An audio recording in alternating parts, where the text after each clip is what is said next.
కొంచెం కూడా మైదా పిండి కానీ కొంచెం కూడా గోధుమ పిండి కానీ లేకుండా ఒక రైస్ కేక్ని తయారు చేసుకోవచ్చు.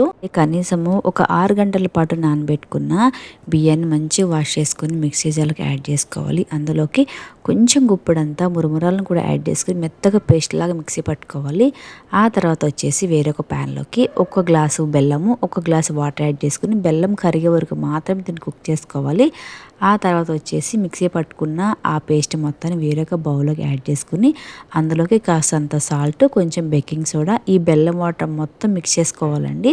ఎక్కడ గడ్డలు లేకుండా మిక్స్ చేసుకున్న తర్వాత ఈ కుక్కర్లోకి 1 స్పూన్ వరకు నెయ్యి వేడి చేసుకుని అందులోకి సన్నగా తరిగి పెట్టుకున్న ఒక గుప్పుడంత పచ్చి కొబ్బరి ముక్కలు వేయించుకోవాలి. ఆ తర్వాత వచ్చేసి బెల్లము బియ్యం మిక్స్ ఉంది కదా, అది కూడా దీనిలోకి యాడ్ చేసుకుని 10 నిమిషాలు కుక్ చేసుకున్నామంటే చాలా హెల్దీగా తేనె పట్టులాగా ఉండే రైస్ కేక్ మీకు రెడీ అయిపోతుంది.